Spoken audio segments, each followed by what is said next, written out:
Kaya Miss Joey Cruz, ang ano ko lang, bilang isang dating tauhan ng gobyerno, wag lang sana tayong magpakita ng anumang kagaspangan para hindi tayo napapansin ng publiko. Yun lang po.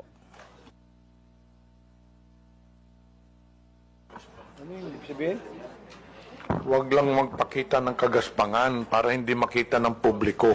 Yes, Your Honor, Mr. Chairman. Yun lang po. Kasi kung magpapakita tayo ng kagaspangan at makikita ng publiko yung hindi na aayon na kilos ng isang public official, talagang makikita po tayo. At yun mapapansin ng publiko. Huwag naman sana tayong masasaktan. Sinong tinutukoy mo, Mr. Chair? Your Honor, yun pong mga gumagawa ng kagaspangan.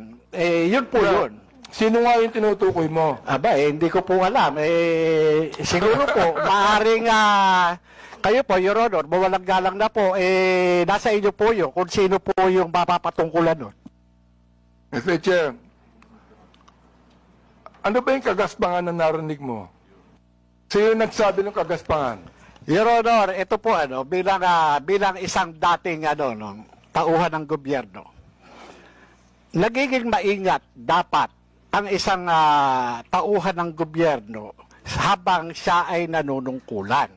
Katulad ng pagnanakaw, pag-aabuso sa tungkulin, pagmamalabis.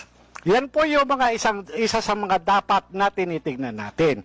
At kung tayo man ay tauhan ng gobyerno, dapat ginagampanan natin ng buong husay, buong giting, tulad ng mga alagad ng batas na handang ialay ang sarili niyang buhay para lamang doon sa